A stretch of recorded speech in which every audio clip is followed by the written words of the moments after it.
ಸಹೋದರ ಸಹೋದರಿಯರೇ, ದುಷ್ಟರಿಗೆ ಸಮಾಧಾನವೇ ಇಲ್ಲವೆಂದು ದೇವರು ಹೇಳ್ತಾನೆ. ಇದು ಎಷ್ಟು ಸತ್ಯವಲ್ಲವೇ? ನಾವು ದಿನಾಲೂ ಅನೇಕರ ಜೀವಿತದಲ್ಲಿ ನೋಡ್ತಾ ಇದ್ದೇವೆ. ಆದರೆ ನಿಜವಾದ ಸಮಾಧಾನ ನೀಡುವ ದೇವರ ವಾಕ್ಯಗಳ ಅಧ್ಯಯನ ಕಾರ್ಯಕ್ರಮಕ್ಕೆ ನಿಮ್ಮನ್ನು ಈ ದಿನ ಸ್ವಾಗತಿಸ್ತಿದ್ದೇವೆ. ಬನ್ನಿರಿ, ಸೊಲೊಮೋನನು ಶಿಕ್ಷಿಸಲ್ಪಟ್ಟದ್ದು, ರಾಜ್ಯವು ಇಬ್ಬಾಗವಾದದ್ದು ಎಂಬ ವಿಷಯಗಳನ್ನು ತಿಳಿದುಕೊಳ್ಳೋಣ. ಆತ್ಮದಲ್ಲಿ ಬಲ ಹೊಂದಿಕೊಳ್ಳೋಣ. ಕರ್ತನಲ್ಲಿ ಪ್ರೀತಿಯುಳ್ಳ ಸಹೋದರ ಸಹೋದರಿಯರೇ, ನಿಮ್ಮ ಮಾತು ಹೌದಾದರೆ ಹೌದು, ಅಲ್ಲವಾದರೆ ಅಲ್ಲ ಎಂದಿರಲಿ. ಇದಕ್ಕಿಂತ ಹೆಚ್ಚಾದದ್ದು ಸೈತಾನನಿಂದ ಬಂದದ್ದು ಎಂಬುದಾಗಿ ಹೇಳಿದಂಥ ನಮ್ಮ ರಕ್ಷಕನಾದ ಯೇಸು ಕ್ರಿಸ್ತನ ಪರಿಶುದ್ಧವುಳ್ಳ ನಾಮದಲ್ಲಿ ನಿಮ್ಮೆಲ್ಲರಿಗೂ ಹೃದಯಪೂರ್ವಕವಾದ ವಂದನೆಗಳು.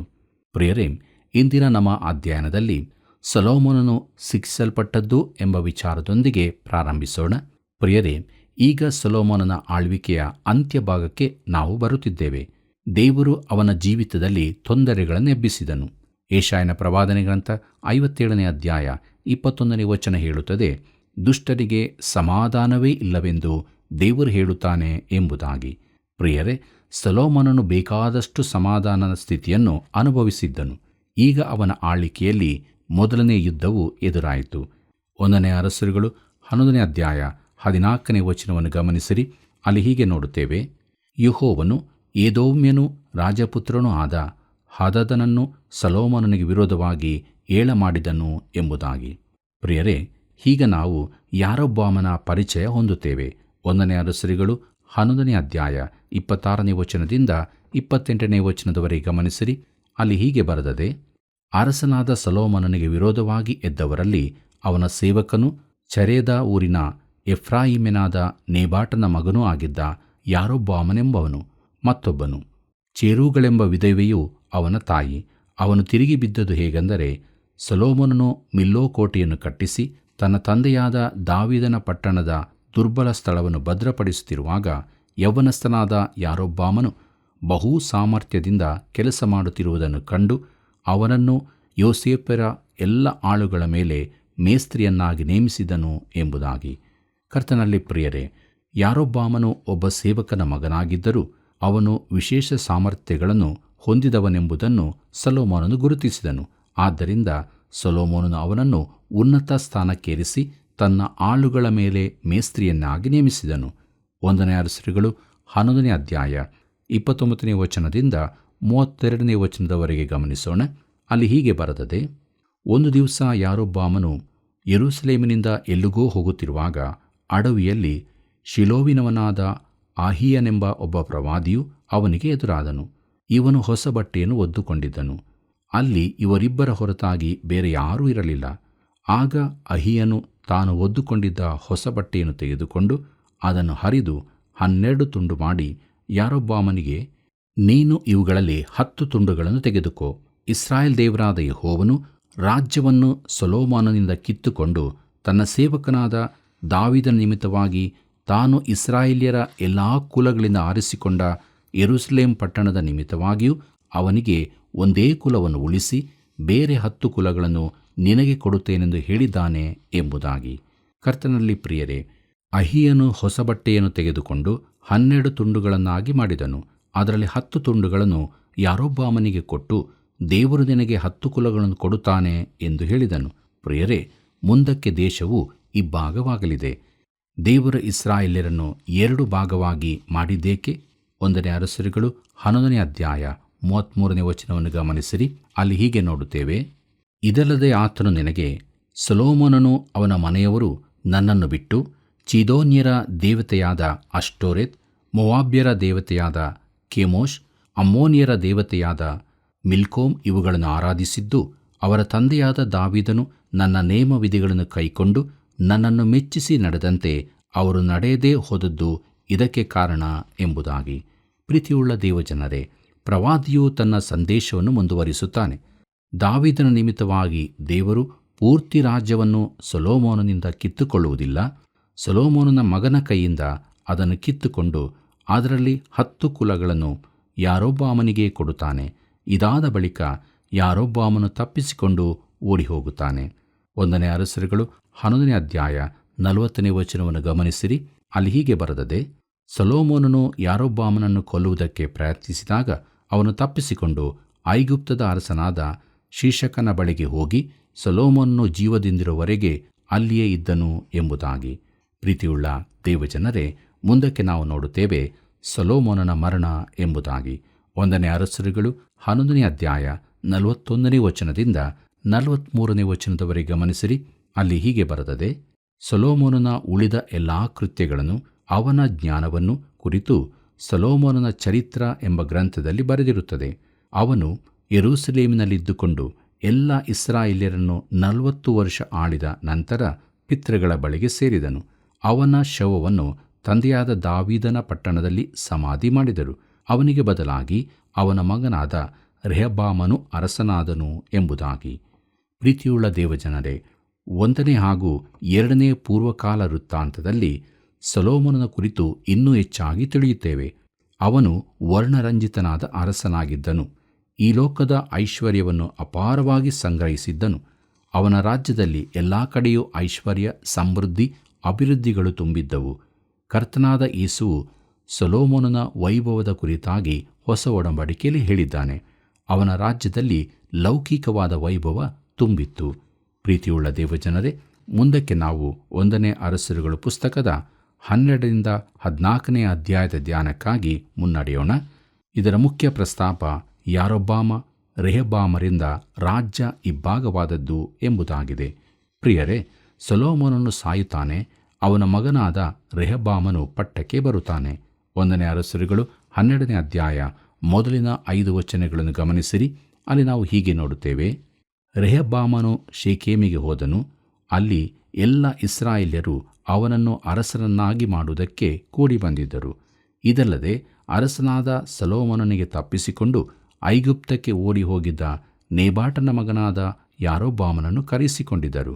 ಯಾರೊಬ್ಬಾಮನು ನಡೆದ ಸಂಗತಿಗಳ ವರ್ತಮಾನವನ್ನು ಕೇಳಿ ಎಲ್ಲ ಇಸ್ರಾಯೇಲ್ಯರೊಡನೆ ರೆಹಬ್ಬಾಮನ ಬಳಿಗೆ ಹೋಗಿ ಅವನಿಗೆ, ನಿನ್ನ ತಂದೆಯು ನಮ್ಮ ಮೇಲೆ ಭಾರವಾದ ನೊಗವನ್ನು ಹೇರಿದನು.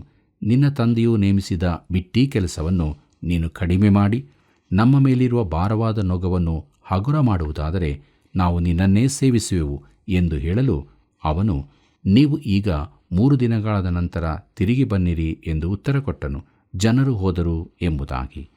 ಕರ್ತನಲ್ಲಿ ಪ್ರೀತಿಯುಳ್ಳ ಸಹೋದರ ಸಹೋದರಿಯರೇ, ಸೊಲೊಮೋನನು ಅಪಾರ ಹಣ ಖರ್ಚು ಮಾಡಿ ಅನೇಕ ಕಟ್ಟಡಗಳನ್ನು ಕಟ್ಟಿಸಿದನು. ಅವನ ಮರಣದ ನಂತರ ಜನರು ತಮ್ಮ ಮೇಲಿನ ತೆರಿಗೆಯನ್ನು ಕಡಿಮೆ ಮಾಡಬೇಕೆಂದು ಕೇಳಿಕೊಂಡರು. ಈ ದಿನಗಳಲ್ಲಿ ನಾವು ಸರಕಾರದ ವೆಚ್ಚ, ತೆರಿಗೆಗಳ ಕುರಿತಾಗಿ ತುಂಬ ಕೇಳುತ್ತೇವೆ.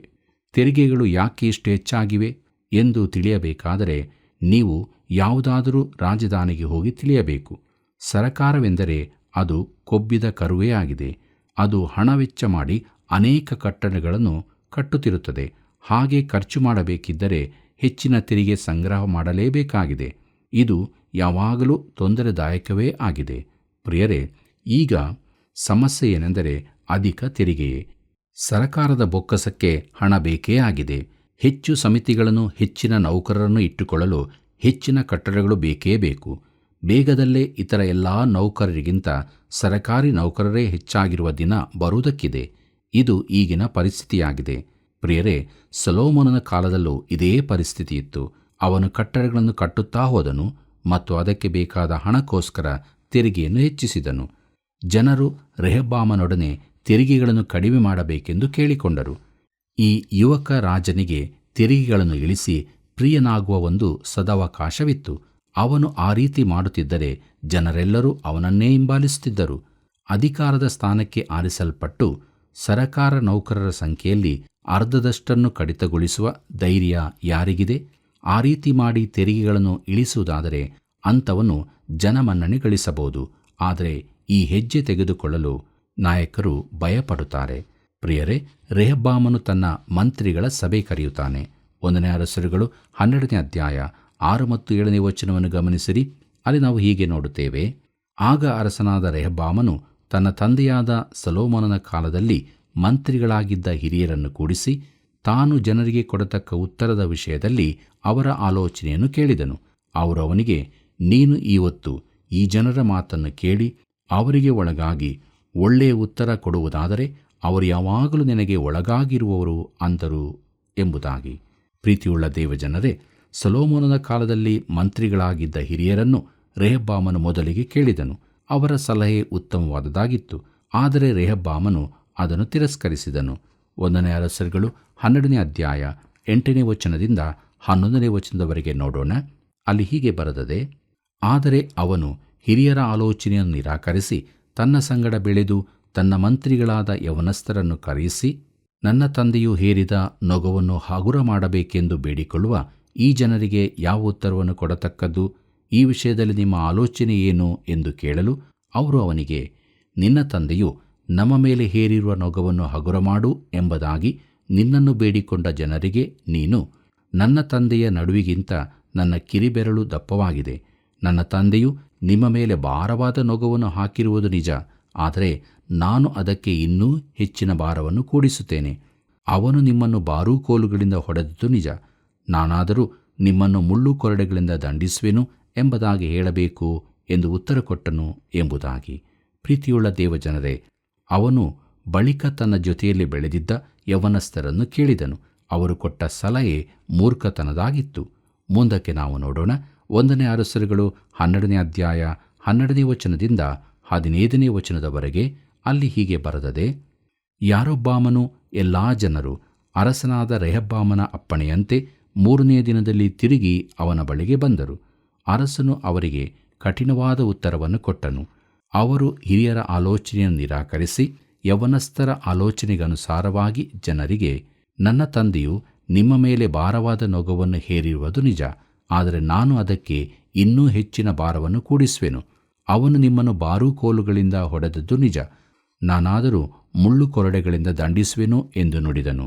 ಅವನು ಜನರ ಮಾತನ್ನು ಕೇಳದೆ ಹೋದದ್ದು ಯೆಹೋವನಿಂದಲೇ. ಈ ಪ್ರಕಾರ ಯೆಹೋವನು ಶಿಲೋವಿನವನಾದ ಅಹಿಯನ ಮುಖಾಂತರವಾಗಿ ನೇಬಾಟನ ಮಗನಾದ ಯಾರೊಬ್ಬಾಮನಿಗೆ ಹೇಳಿಸಿದ ಮಾತು ನೆರವೇರಿತು ಎಂಬುದಾಗಿ. ಪ್ರೀತಿಯುಳ್ಳ ದೇವಜನರೇ, ರೆಹಬ್ಬಾಮನು ಹಿರಿಯರಾದ ಮಂತ್ರಿಗಳ ಮಾತಿಗೆ ಕಿವಿಗೊಡದೆ ತನ್ನೊಡನೆ ಇದ್ದ ಯವನಸ್ಥರ ಮಾತಿಗೆ ಕಿವಿಗೊಟ್ಟನು. ಜನರಿಗೆ ಅವನು ಹೇಳಿದ್ದು, ತೆರಿಗೆಗಳನ್ನು ಕಡಿಮೆ ಮಾಡುವ ಬದಲಾಗಿ ಇನ್ನೂ ಕಠಿಣವಾಗಿ ವರ್ತಿಸುತ್ತೇನೆ ಎಂಬುದಾಗಿ. ಪ್ರಿಯರೇ, ಮುಂದಕ್ಕೆ ನಾವು ನೋಡುತ್ತೇವೆ. ಯಾರೊಬ್ಬಾಮನು ಇಸ್ರಾಯೇಲ್ಯರ ಅರಸನಾದದ್ದು, ರಾಜ್ಯವು ಇಬ್ಬಾಗವಾದದ್ದು ಎಂಬುದಾಗಿ. 1ನೇ ಅರಸರುಗಳು 12ನೇ ಅಧ್ಯಾಯ 16ನೇ ವಚನ ಹೀಗೆ ಹೇಳುತ್ತದೆ: ಅರಸನು ತಮ್ಮ ಮಾತನ್ನು ಲಕ್ಷಿಸಲಿಲ್ಲವೆಂದು ನೋಡಿ ಇಸ್ರಾಯೇಲ್ಯರೆಲ್ಲರೂ ಅವನಿಗೆ, ದಾವೀದನಲ್ಲಿ ನಮಗೇನು ಪಾಲು, ಈಶಾಯನ ಮಗನಲ್ಲಿ ನಮಗೇನು ಬಾಧ್ಯತೆ? ಇಸ್ರಾಯೇಲ್ಯರೇ, ನಿಮ್ಮ ನಿಮ್ಮ ನಿವಾಸಗಳಿಗೆ ಹೋಗಿರಿ, ದಾವೀದನವರೇ, ನಿಮ್ಮ ಕುಲವನ್ನು ನೀವೇ ನೋಡಿಕೊಳ್ಳಿರಿ ಎಂದು ಹೇಳಿ ತಮ್ಮ ತಮ್ಮ ನಿವಾಸಗಳಿಗೆ ಹೋದರು ಎಂಬುದಾಗಿ. ಪ್ರಿಯರೇ, ಇದು ದ್ರೋಹವಾಗಿತ್ತು. ಹೀಗೆ ರಾಜ್ಯವು ವಿಭಾಗವಾಯಿತು ಮತ್ತು ಅಂತರ್ಯುದ್ಧವು ಆರಂಭವಾಯಿತು. 1ನೇ ಅರಸರುಗಳು 12ನೇ ಅಧ್ಯಾಯ 18ನೇ ವಚನ ಹೀಗೆ ಹೇಳುತ್ತದೆ: ರೆಹಬ್ಬಾಮನು ಬಿಟ್ಟೀ ಕೆಲಸದವರ ಮೇಲ್ವಿಚಾರಕನಾದ ಅದೋರಾಮನನ್ನು ಇಸ್ರಾಯೇಲ್ಯರ ಬಳಿಗೆ ಕಳುಹಿಸಲು ಅವರು ಇವನನ್ನು ಕಲ್ಲೆಸೆದು ಕೊಂದರು. ಅರಸನಾದ ರೆಹಬ್ಬಾಮನು ಬೇಗನೆ ರಥವನ್ನೇರಿ ಯೆರೂಸಲೇಮಿಗೆ ಓಡಿಹೋದನು ಎಂಬುದಾಗಿ. ಕರ್ತನಲ್ಲಿ ಪ್ರಿಯರೇ, ಇಸ್ರಾಯೇಲ್ಯರೆಲ್ಲರೂ ಅದೋರಾಮನಿಗೆ ಕಲ್ಲೆಸೆದು ಕೊಂದರು. ಹೀಗೆ ಅವರು ತೆರಿಗೆ ಸಂಗ್ರಹಿಸುವವನನ್ನು ನಿವಾರಿಸಿದರು. ಇದನ್ನು ಕೇಳಿದ ರೆಹಬ್ಬಾಮನು ಯೆರೂಸಲೇಮಿಗೆ ಓಡಿಹೋದನು. 1ನೇ ಅರಸರುಗಳು 12ನೇ ಅಧ್ಯಾಯ 19ನೇ ವಚನ ಹೀಗೆ ಹೇಳುತ್ತದೆ: ಇಸ್ರಾಯೇಲ್ಯರು ಅಂದಿನಿಂದ ಇಂದಿನವರೆಗೂ ದಾವೀದನ ಕುಟುಂಬದವರೊಡನೆ ಸಮಾಧಾನವಾಗಲೇ ಇಲ್ಲ ಎಂಬುದಾಗಿ. ಪ್ರೀತಿಯುಳ್ಳ ದೇವಜನರೇ, 1ನೇ ಅರಸು ಪುಸ್ತಕ ಬರೆಯಲ್ಪಡುವವರೆಗೂ ಇಸ್ರಾಯೇಲ್ಯರು ದಾವೀದನ ಮನೆಯವರಿಗೆ ವಿರುದ್ಧವಾಗಿಯೇ ಇದ್ದರು. ಬ್ಯಾಬಿಲೋನಿನ ಸೆರೆಯಿಂದ ಹಿಂತಿರುಗುವವರೆಗೂ ಈ ದ್ರೋಹ ಮುಂದುವರಿದಿತ್ತು. ಪ್ರಿಯರೇ, ಜನರ ಮಾತಿಗೆ ರೆಹಬ್ಬಾಮನು ಕಿವಿಗೊಡದ್ದರಿಂದ ಯಾರೊಬ್ಬಾಮನು ಉತ್ತರದ 10 ಕುಲಗಳವರೊಂದಿಗೆ ಉತ್ತರದ ರಾಜ್ಯವನ್ನು ಸ್ಥಾಪಿಸಿದನು. ಮುಂದಕ್ಕೆ ನಾವು ನೋಡೋಣ ಯಾರೊಬ್ಬಾಮನ ವಿಗ್ರಹಾರಾಧನೆ ಎಂಬುದಾಗಿ. 1ನೇ ಅರಸರುಗಳು 12ನೇ ಅಧ್ಯಾಯ 25ನೇ ವಚನದಿಂದ 30ನೇ ವಚನದವರೆಗೆ ಗಮನಿಸಿರಿ. ಅಲ್ಲಿ ನಾವು ಹೀಗೆ ನೋಡುತ್ತೇವೆ: ಯಾರೊಬ್ಬಾಮನು ಎಫ್ರಾಯಿಂ ಬೆಟ್ಟದ ಸೀಮೆಯಲ್ಲಿನ ಸೇಕೇಮ್ ಪಟ್ಟಣವನ್ನು ಭದ್ರಪಡಿಸಿ ಅಲ್ಲಿ ವಾಸಿಸಿದನು. ಅಲ್ಲಿಂದ ಪೆನುವೇಲಿಗೆ ಹೋಗಿ ಅದನ್ನೂ ಭದ್ರಪಡಿಸಿದನು.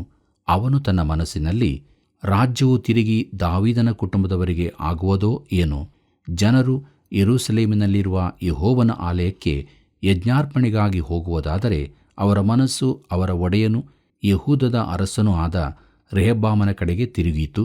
ಅವರು ನನ್ನನ್ನು ಕೊಂದು ಅವನ ಬಳಿಗೆ ಹೋದಾರು ಅಂದುಕೊಂಡು ಬಹಳವಾಗಿ ಆಲೋಚಿಸಿ ಕಡೆಯಲ್ಲಿ ಬಂಗಾರದ 2 ಬಸವನ ಮೂರ್ತಿಗಳನ್ನು ಮಾಡಿಸಿ ಇಸ್ರಾಯೇಲ್ಯರಿಗೆ, ನೀವು ಜಾತ್ರೆಗಾಗಿ ಯೆರೂಸಲೇಮಿಗೆ ಹೋದುದು ಸಾಕಾಯಿತು. ಇಗೋ, ನಿಮ್ಮನ್ನು ಐಗುಪ್ತದಿಂದ ಕರೆತಂದ ದೇವರುಗಳು ಇಲ್ಲಿರುತ್ತವೆ ಎಂದು ಹೇಳಿ ಅವುಗಳಲ್ಲಿ ಒಂದನ್ನು ಬೇತೇಲಿನಲ್ಲಿರಿಸಿ ಇನ್ನೊಂದನ್ನು ದಾನಿಗೆ ಕಳುಹಿಸಿದನು. ಇದು ಪಾಪಕ್ಕೆ ಕಾರಣವಾಯಿತು. ಜನರು ಈ 2ನೇ ವಿಗ್ರಹವನ್ನು ಮೆರವಣಿಗೆಯಿಂದ ದಾನಿಗೆ ಒಯ್ದರು ಎಂಬುದಾಗಿ. ಕರ್ತನಲ್ಲಿ ಪ್ರಿಯರೇ, ಯಾರೊಬ್ಬಾಮನು ಬೇತೇಲಿನಲ್ಲಿಯೂ ದಾನಿನಲ್ಲಿಯೂ ಚಿನ್ನದ ಬಸವನ ಮೂರ್ತಿಗಳನ್ನು ಇಡಿಸಿದನು. ಜನರು ತಮ್ಮ ಆರಾಧನೆಗಾಗಿ ಯೆರೂಸಲೇಮಿಗೆ ಹೋಗದೆ ತಾವಿರುವಲ್ಲಿಯೇ ಆರಾಧಿಸುವಂತೆ ಅವನು ಹೀಗೆ ಮಾಡಿದನು. ಹೀಗೆ ರಾಜ್ಯವು ಉತ್ತರ ದಕ್ಷಿಣವೆಂದು 2 ಭಾಗವಾಯಿತು. ಪ್ರೀತಿಯುಳ್ಳ ದೇವಜನರೇ, ಈಗ ವಿಭಾಗಿಸಲ್ಪಟ್ಟ ರಾಜ್ಯಗಳ ವೃತ್ತಾಂತಗಳನ್ನು ನೋಡುತ್ತೇವೆ. ಕೆಲವೊಮ್ಮೆ ಇಸ್ರಾಯೇಲ್ಯರ ಹಾಗೂ ಕೆಲವೊಮ್ಮೆ ಯಹೂದ್ಯರ ವಿಚಾರಗಳು ಬರೆಯಲ್ಪಟ್ಟಿವೆ. ಹೀಗೆ ವಿಷಯಗಳು ಹಿಂದೆ ಮುಂದೆ ಹೋಗುತ್ತವೆ. ಈ 2 ರಾಜ್ಯಗಳಲ್ಲಿ ಯಹೂದ ರಾಜ್ಯವು ಇಸ್ರಾಯೇಲ್ ರಾಜ್ಯಕ್ಕಿಂತ ಹೆಚ್ಚು ಕಾಲ ಉಳಿಯುತ್ತದೆ. ಮುಂದೆ ಕೊಡಲ್ಪಟ್ಟಿರುವ ಅರಸರುಗಳ ಪಟ್ಟಿಯನ್ನು ನೋಡಿರಿ. ಇದರಲ್ಲಿ ಯಹೂದ ಹಾಗೂ ಇಸ್ರಾಯೇಲ್ ರಾಜ್ಯರಲ್ಲಿ ಸಮಕಾಲೀನರು ಯಾರೆಂದು ತಿಳಿಸಲಾಗಿದೆ, ಹಾಗೂ ಆ ಕಾಲದ ಪ್ರವಾದಿಗಳ ಹೆಸರೂ ಕೊಡಲ್ಪಟ್ಟಿದೆ. ಪ್ರಿಯರೇ, ಹೀಗೆ ನಾವು 1ನೇ ಅರಸರುಗಳ ಪುಸ್ತಕದ 12ನೇ ಅಧ್ಯಾಯವನ್ನು ಮುಗಿಸಿದೆವು. ದಕ್ಷಿಣದ ರಾಜನಾದ ರೆಹಬ್ಬಾಮನು ದಾವೀದ ವಂಶದವರಲ್ಲಿ ಉಳಿದನು. ಯಾರೊಬ್ಬಾಮನು ಉತ್ತರದ ರಾಜನಾದನು. ಅವನು ಉತ್ತರ ಭಾಗದಲ್ಲಿ 2 ಬಂಗಾರದ ಬಸವನನ್ನು ಸ್ಥಾಪಿಸಿ ವಿಗ್ರಹಾರಾಧನೆಗೆ ಕಾರಣನಾದನು. ಈ ವಿಭಾಗದ ಬಳಿಕ ಬೇಗದಲ್ಲೇ ಆಂತರಿಕ ಯುದ್ಧ ಪ್ರಾರಂಭವಾಯಿತು.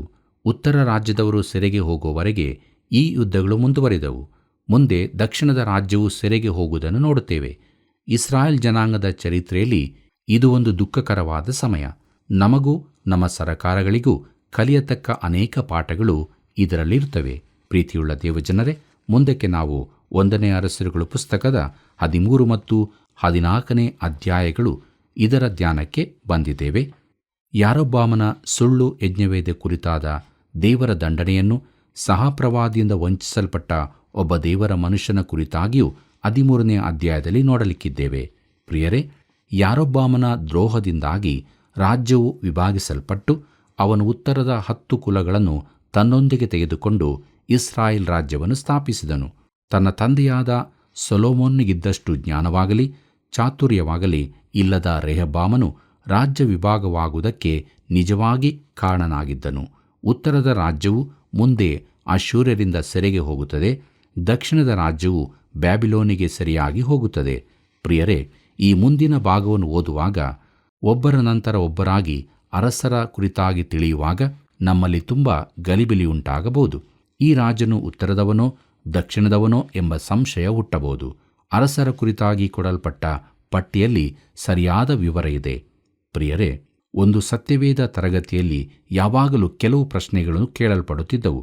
ಅದರಲ್ಲಿನ ಒಂದು ಪ್ರಶ್ನೆ ಹೀಗಿತ್ತು: ಇಸ್ರಾಯೇಲ್ಯರ ಅರಸರನ್ನು ಹೆಸರಿಸಿ ಪ್ರತಿಯೊಬ್ಬರ ಆಳಿಕೆಯ ಕುರಿತಾಗಿ ಚುಟುವಾಗಿ ಬರೆಯಿರಿ ಎಂಬುದಾಗಿ. ಈ ತರಗತಿಯಲ್ಲಿ ಭಾಗವಹಿಸುತ್ತಿದ್ದವರಲ್ಲಿ ಒಬ್ಬನು ಒಂದು ವಿಶೇಷವಾದ ಸಂಗತಿಯನ್ನು ಕಂಡುಕೊಂಡನು.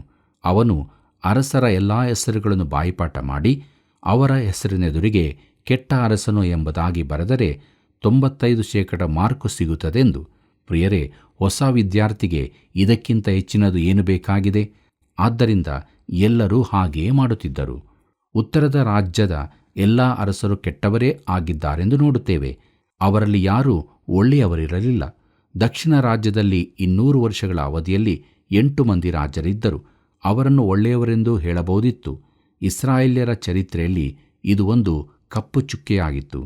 ಬೇರೆ ದೇಶಗಳ ವಿಚಾರದಲ್ಲೂ ಇಂಥದೇ ಪರಿಸ್ಥಿತಿ ಕಂಡುಬರಬಹುದು. ಪ್ರಿಯರೇ, ಈಗಿನ ದಿನಗಳಿಗೆ ಇದನ್ನು ಹೋಲಿಸಿದರೆ ನಮ್ಮ ನಾಯಕರುಗಳಲ್ಲಿ ಒಳ್ಳೆಯವರು ಎಷ್ಟು ಮಂದಿ ಇರಬಹುದು? ಯಾವ ಪಕ್ಷಕ್ಕೆ ಸೇರಿದವರೇ ಆದರೂ ಹೆಚ್ಚು ಮಂದಿ ಒಳ್ಳೆಯ ನಾಯಕರು ಇರಲಿಕ್ಕಿಲ್ಲ. ಒಂದು ವೇಳೆ ಇಸ್ರಾಯೇಲ್ಯರಿಗಿಂತ ಶೇಕಡವಾರು ಹೆಚ್ಚು ಒಳ್ಳೆಯ ನಾಯಕರಿದ್ದಿರಬಹುದು. ಆದರೂ ನಮ್ಮ ಪರಿಸ್ಥಿತಿ ಅಷ್ಟೇನೂ ಉತ್ತಮವಾಗಿಲ್ಲ. ಕರ್ತನಲ್ಲಿ ಪ್ರಿಯರೇ, ಇಸ್ರಾಯೇಲರಿಗೆ ಪರಲೋಕದಿಂದ ಬೆಳಕು ಕೊಡಲ್ಪಟ್ಟಿತೆಂಬ ಸಂಗತಿ ಅವರಿಗೆ ಇನ್ನೂ ಕೆಟ್ಟದ್ದನ್ನಾಗಿಸಿದೆ. ಅವರಿಗೆ ದೇವರಿಂದ ಪ್ರಕಟಣೆ ಕೊಡಲ್ಪಟ್ಟಿತ್ತು. ಅವರ ಜವಾಬ್ದಾರಿ ಹೆಚ್ಚಿನದಾಗಿತ್ತು. ಆದರೆ ಇತರ ದೇಶಗಳಿಗಿಂತ ನಮ್ಮ ದೇಶದ ಜವಾಬ್ದಾರಿ ಕೂಡ ಹೆಚ್ಚಾಗಿದೆ. ಯಾಕೆಂದರೆ ಅವರಿಗಿಂತ ಹೆಚ್ಚಿನ ಬೆಳಕು ನಮಗೆ ಕೊಡಲ್ಪಟ್ಟಿತ್ತು. ಆದರೆ ನಮ್ಮ ರಾಜಕೀಯ ವಿಚಾರಗಳು ನಮ್ಮ ದೇಶದ ಚರಿತ್ರೆಯಲ್ಲಿ ಕಪ್ಪು ಚುಕ್ಕಿಗಳಾಗಿ ಉಳಿದವೆ. ಪ್ರೀತಿಯುಳ್ಳ ದೇವಜನರೇ, ದೇವರ ವಾಕ್ಯದ ಕಡೆಗೆ ಬರುವಾಗ ಜ್ಞಾನೋಕ್ತಿ ಪುಸ್ತಕವು ಸೊಲೊಮೋನನ ಜ್ಞಾನವನ್ನು ತಿಳಿಸುತ್ತದೆ. ಆದರೆ ಪ್ರಸಂಗಿ ಪುಸ್ತಕದಲ್ಲಿ ಅವನ ಮೂರ್ಖತನವನ್ನು ನೋಡುತ್ತೇವೆ. ಪೂರ್ವಕಾಲ ವೃತ್ತಾಂತ ಪುಸ್ತಕಗಳಲ್ಲಿ ಸೊಲೊಮೋನನ ಇಲ್ಲವೇ ದಾವೀದನ ಸೋಲಿನ ಕುರಿತಾಗಿ ನಾವು ನೋಡುವುದಿಲ್ಲ. ಪೂರ್ವಕಾಲ ವೃತ್ತಾಂತ ಪುಸ್ತಕಗಳು ಅರಸರುಗಳ ಪುಸ್ತಕದಲ್ಲಿನ ವಿಚಾರಗಳನ್ನೇ ತಿಳಿಸುತ್ತವೆ. ಒಂದೇ ವ್ಯತ್ಯಾಸವೆಂದರೆ ಅರಸರುಗಳ ಪುಸ್ತಕದಲ್ಲಿ ಮಾನವನ ದೃಷ್ಟಿಕೋನವನ್ನು ಕಾಣುತ್ತೇವೆ. ಚರಿತ್ರೆಯು ಕೊಡಲ್ಪಟ್ಟಿದೆ. ಪೂರ್ವಕಾಲ ವೃತ್ತಾಂತ ಪುಸ್ತಕಗಳಲ್ಲಿ ದಾವೀದನ ಪಾಪಗಳು ಹೇಳಲ್ಪಟ್ಟಿಲ್ಲ. ಆದರೆ ಜನರು ನೋಡುವಂತೆ ಅದನ್ನು ದೇವರು ಅರಸರುಗಳ ಪುಸ್ತಕದಲ್ಲಿ ಬರೆಸಿದ್ದಾನೆ. ಅದೇ ರೀತಿ ದೇವರು ಸೊಲೊಮೋನನ ಸೋಲನ್ನು ಕ್ಷಮಿಸಿದನು ಮತ್ತು ಅವನ ಪಾಪವು ಪೂರ್ವಕಾಲ ವೃತ್ತಾಂತದಲ್ಲಿ ಬರೆಯಲ್ಪಟ್ಟಿಲ್ಲ. ಅರಸುಗಳ ಪುಸ್ತಕದಲ್ಲಿ ಸೊಲೊಮೋನನ ಬಲಹೀನತೆಯನ್ನು ಕಾಣುತ್ತೇವೆ. ಅವನು ಉಪಪತ್ನಿಯರನ್ನು ಸಂಪಾದಿಸತೊಡಗಿದನು. ದೇವರು ಬಹುಪತ್ನಿತ್ವವನ್ನು ಎಂದಿಗೂ ಒಪ್ಪಿಕೊಳ್ಳಲಿಲ್ಲ. ಅದರ ಕುರಿತು ದೇವರಿಗೆ ಕೋಪವಿತ್ತು. ಕರ್ತನಲ್ಲಿ ಪ್ರೇರೆ, ಅನೀತಿ ಹಾಗೂ ಸುಳ್ಳು ಧಾರ್ಮಿಕತೆಗಳು ಯಾವಾಗಲೂ ಒಟ್ಟಾಗಿರುತ್ತವೆ. ಯೋಹಾನನು ಕ್ರೈಸ್ತರಿಗೆ ಇದನ್ನು ಸ್ಪಷ್ಟವಾಗಿ ತಿಳಿಸುತ್ತಾನೆ. ಯೋಹಾನ ಬರೆದ ಮೊದಲನೇ ಪತ್ರಿಕೆ 1ನೇ ಅಧ್ಯಾಯ 6ನೇ ವಚನವನ್ನು ಗಮನಿಸಿರಿ. ನಾವು ದೇವರ ಸಂಗಡ ಅನ್ಯೋನ್ಯತೆಯುಳ್ಳವರಾಗಿದ್ದೇವೆಂದು ಹೇಳಿ ಕತ್ತಲೆಯಲ್ಲಿ ನಡೆದರೆ ಸುಳ್ಳಾಡುವವರಾಗಿದ್ದೇವೆ, ಸತ್ಯವನ್ನನುಸರಿಸುವರಲ್ಲ ಎಂಬುದಾಗಿ.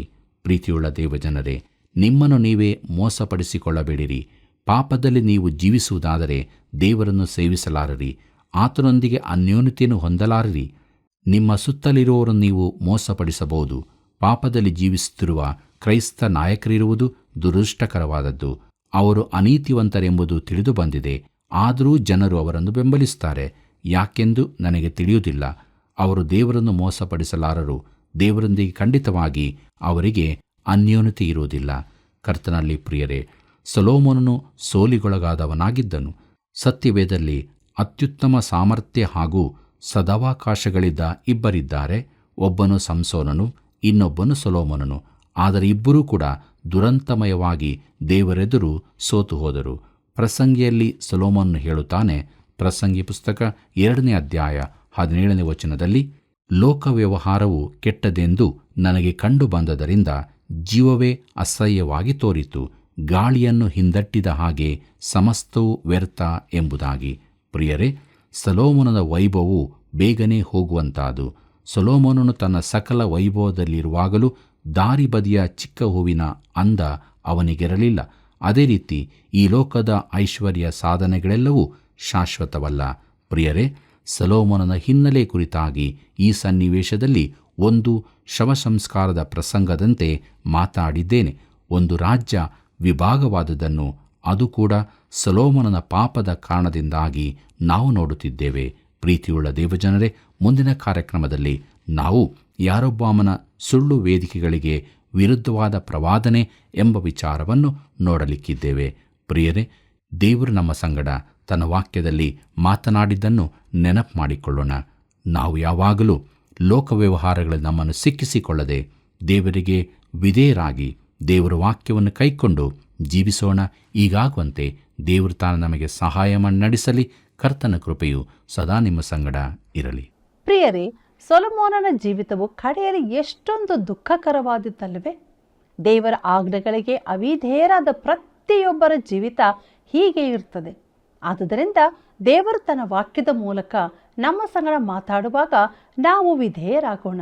ನಿತ್ಯ ಜೀವದ ನಿರೀಕ್ಷೆಗೆ ನಡೆಯೋಣ. ಬನ್ನಿ, ನಾವು ಕಣ್ಣುಗಳನ್ನು ಮುಚ್ಚಿ ಪ್ರಾರ್ಥನೆಯನ್ನು ಮಾಡೋಣ.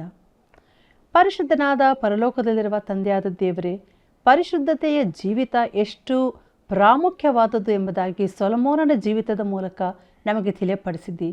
ನಿನ್ನ ಸ್ವರವನ್ನು ನಾವು ಕೇಳಿಸಿಕೊಡುವಾಗ ಯಾವಾಗಲೂ ವಿಧೇಯರಾಗಿ ದೇವರ ವಾಕ್ಯಕ್ಕೆ ಅನುಗುಣವಾಗಿ ನಿನ್ನ ಮಾರ್ಗದಲ್ಲಿ ನಡೆಯುವಂತೆ ಕೃಪೆ ಮಾಡು. ಪ್ರಿಯ ಕರ್ತನೆ, ಈ ಕಾರ್ಯಕ್ರಮವನ್ನು ವೀಕ್ಷಿಸುತ್ತಿರುವಂಥ ಪ್ರತಿಯೊಬ್ಬ ಆತ್ಮಿಕ ವೀಕ್ಷಕ ಬಾಂಧವನನ್ನು ಆಶೀರ್ವದಿಸು.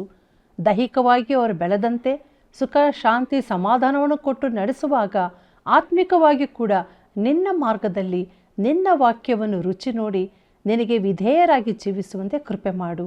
ಆತ್ಮಿಕವಾಗಿ ಬೆಳೆದು ಅನೇಕ ಫಲಗಳನ್ನು ಅವರು ಬಿಟ್ಟು ಕ್ರಿಸ್ತನ ನಾಮವನ್ನು ಘನಪಡಿಸುವಂತೆ ಕೃಪೆ ತೋರಿಸಬೇಕೆಂದು ಈ ಪ್ರಾರ್ಥನೆಯನ್ನು ಯೇಸು ಕ್ರಿಸ್ತನ ಪರಿಶುದ್ಧ ನಾಮದಲ್ಲಿ ಬೇಡಿದ್ದೇವೆ ತಂದೆಯೇ, ಆಮೇನ್. ಪ್ರಿಯರೇ, ಇಂದು ನೀವು ಕಲಿತುಕೊಂಡ ಸತ್ಯಗಳನ್ನು ನಮಗೆ ಕರೆ ಮಾಡುವುದರ ಮೂಲಕ ತಿಳಿಯಪಡಿಸುವಿರಾ? ದೇವರು ನಿಮ್ಮನ್ನು ಬಲಪಡಿಸಿ ನಡೆಸಲಿ. ವಂದನೆಗಳು.